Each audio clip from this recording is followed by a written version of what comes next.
ये स्ट्रेटिजिक सरमायाकारी एक रेजिलियंट, जामे और पायदार सेहत के निज़ाम की तश्कील के लिए हुकूमत के अज़्म की तौसीक करती है, जो पाकिस्तान की समाजी और इक़्तिसादी तरक्की की अक्कास है। जनाब स्पीकर, अब मैं AJK गिलगित बल्तिस्तान और जमशेद डेवलपमेंट प्रोग्राम पर कुछ पॉइंट्स की निशानदही करूँगा। PSDP के लिए वसाइल की गुंजाइश को सामने रख कर वफाकी हुकूमत को मुतवाज़न इलाकाई तरक्की को यकीनी बनाने और तरक्याती खला को दूर करने के लिए आज़ाद जम्मू और कश्मीर, गिलगित बल्तिस्तान और खैबर पख्तूनख्वा के नए जमशुदा अजला की तरक्याती ज़रूरियात का ख्याल रखना होगा। इस सिलसिले में वफाकी हुकूमत ने 2025-26 में कुल 164 अरब रुपये मुख्तस किए हैं, जिनमें से आज़ाद जम्मू एंड कश्मीर के लिए 48 अरब रुपये, गिलगित बल्तिस्तान के लिए 48 अरब रुपये और खैबर पख्तूनख्वा के जमशुदा अजला के लिए 68 अरब रुपये सालाना तरक्याती प्रोग्रामों और मुख्तलिफ इनफरादी मनसूबों के लिए मुख्तस किए हैं, जो इन इलाकों में मुतल्लिका गवर्नमेंट्स और वफाकी इंतज़ाम के तहत एजेंसियों में ज़ेर अमल हैं। वफाकी हुकूमत आज़ाद जम्मू कश्मीर, गिलगित बल्तिस्तान और KP के जमशुदा अजला के लिए ADPs की तश्कील के लिए ब्लॉक एलोकेशन फराहम करती है। वफाकी हुकूमत ने आज़ाद जम्मू कश्मीर के ADP के लिए 32 अरब रुपये, गिलगित बल्तिस्तान के ADP के लिए 22 अरब रुपये और जमशुदा अजला और साबिक 10 साला फाटा प्लान के लिए 65 अरब रुपये फराहम किए हैं।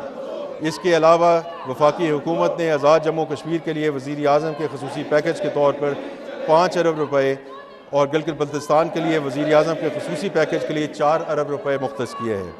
ये फ़ंड्स माली साल 25-26 के दौरान मुतल्लिका हुकूमतों की तरफ से आइडेंटिफाई किए जाने वाले तरजीही इक़दामात मनसूबों पर इस्तेमाल किए जाएंगे। गवर्नेंस, जनाब स्पीकर, गवर्नेंस मुख्तलिफ शोबों पर असरअंदाज होने वाला मसला है, इसलिए अवामी खदमात की मौसर फराहमी के मकासद के हसूल को यकीनी बनाने के लिए शायद ये सबसे अहम अंसर है। 25-26 में गवर्नेंस सेक्टर के लिए 11 अरब रुपये की रकम तजवीज़ की गई है। मौजूदा मखलूत हुकूमत के इस्लाहाती एजेंडा को पूरा करने के लिए जिद्दत और प्रोसेस री इंजीनियरिंग, अदारों की कैपेसिटी इन्हांसमेंट, परफॉर्मेंस मैनेजमेंट, अवामी खदमात की फराहमी और इदारा जाती अवामी शोबा के इस्लाहात जैसे फोकस एरियाज़ में सरमायाकारी की जा रही है।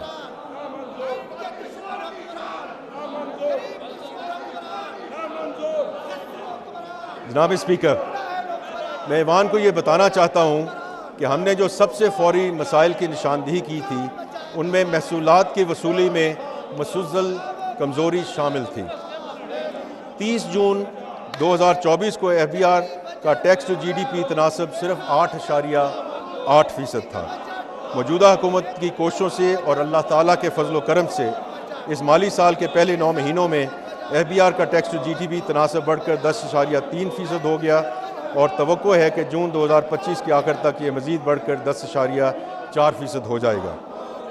वफाकी नॉन टैक्स महसूलात में भी गुज़श्ता साल के 0.8% के मुकाबले में बढ़कर GDP का 1.2% हो गए हैं।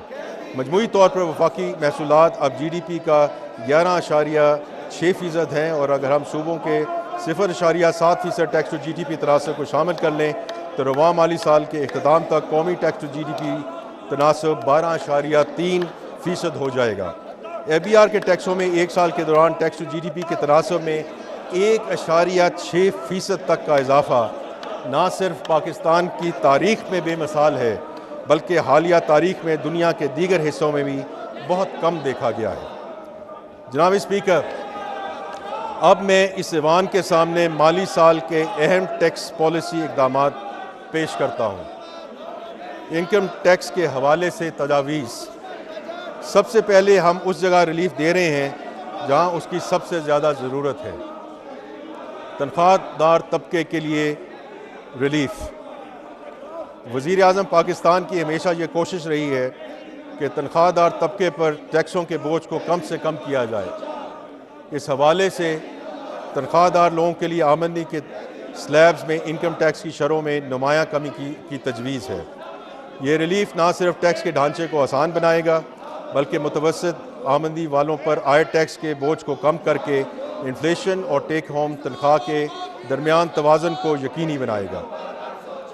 6 लाख रुपए और 12 लाख रुपए तक तनख्वाह पाने वालों के लिए टैक्स की शरह 5% से कम करके 2.5% कर दी गई है। जो लोग 22 लाख रुपए तक तनख्वाह लेते हैं उनके लिए कम से कम टैक्स की शरह 15% की बजाय 11% करने की तजवीज़ है। इसी तरह ज़्यादा तनख्वाहें हासिल करने वालों के लिए भी टैक्स की शरह में कमी की तजवीज़ दी जा रही है। 1 लाख रुपए तक तनख्वाह लेने वालों के लिए टैक्स की शरह 25% से कम करके 23% करने की तजवीज़ है। ये इक़दाम टैक्सों को मुनसिफाना बनाने और टैक्स अदा करने वाले तनख्वाहदार अफराद पर बोझ को कम करने के लिए हुकूमती अज़्म का आइनादार है।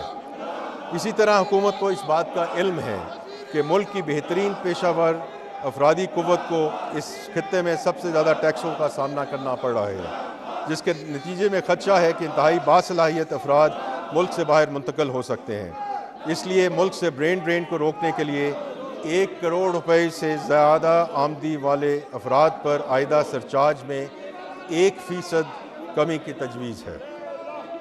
कॉर्पोरेट सेक्टर के लिए लाया अमल। हुकूमत को इस बात का भी एहसास है कि कॉर्पोरेट सेक्टर पर आयद टैक्सों की शरह बुलंद सतह पर पहुंच चुकी है। इस वक्त कॉरपोरेशनों पर आयद टैक्स की शरह पूरे खित्ते में सबसे ज़्यादा है। हुकूमत के पुख्ता आज़म के तहत टारगेटेड रिलीफ मुहैया करने और एक मुतवाज़न और मुआशी तरक्की के लिए मौजूद कॉर्पोरेट टैक्स रजीम मुतारफ़ करने के लिए ये तजावीज़ पेश की जा रही हैं कि 20 करोड़ रुपए से 50 करोड़ रुपए तक सालाना आमदनी हासिल करने वाले कॉरपोरेशन के लिए सुपर टैक्स की शरह में 0.5% की कमी तजवीज़ की जा रही है। ये रियायत कॉर्पोरेट टैक्स की शरह को माकूल बनाने के लिए हुकूमती इरादे की अक्कासी करती है। कंस्ट्रक्शन और कम लागत वाले घरों की तामीर। पाकिस्तान की मईशत में तामीरात के शोबों का बहुत अहम हिस्सा है। हमारे बड़े पैमाने की सनती पैदावार जो लार्ज स्केल मैन्युफैक्चरिंग के शोबे पर मुनहसर है, ताहम भारी टैक्सों की वजह से इस शोबे की इक़्तिसादी सरगर्मियों पर मुनफी असरात मुरतब होते हैं। इसलिए जायदाद की ख़रीदारी पर विदहोल्डिंग टैक्स की शरह 4% से कम करके 2.5% और 3.5% से कम करके 2% और 3% से कम करके 1.5% करने की तजवीज़ है। कंस्ट्रक्शन के शोबे को मज़ीद कम करने के लिए कमर्शल जायदादों, प्लॉट्स और घरों की मुंतकली पर गुज़श्ता साल आयद की जाने वाली 7% तक फेडरल एक्साइज ड्यूटी ख़त्म करने की भी तजवीज़ है। इसके साथ साथ कम लागत के घरों की तामीर के लिए कर्ज फराहम करने और मॉर्गेज फाइनेंसिंग की हौज़ा अफलाई के लिए 10 मरले तक के घरों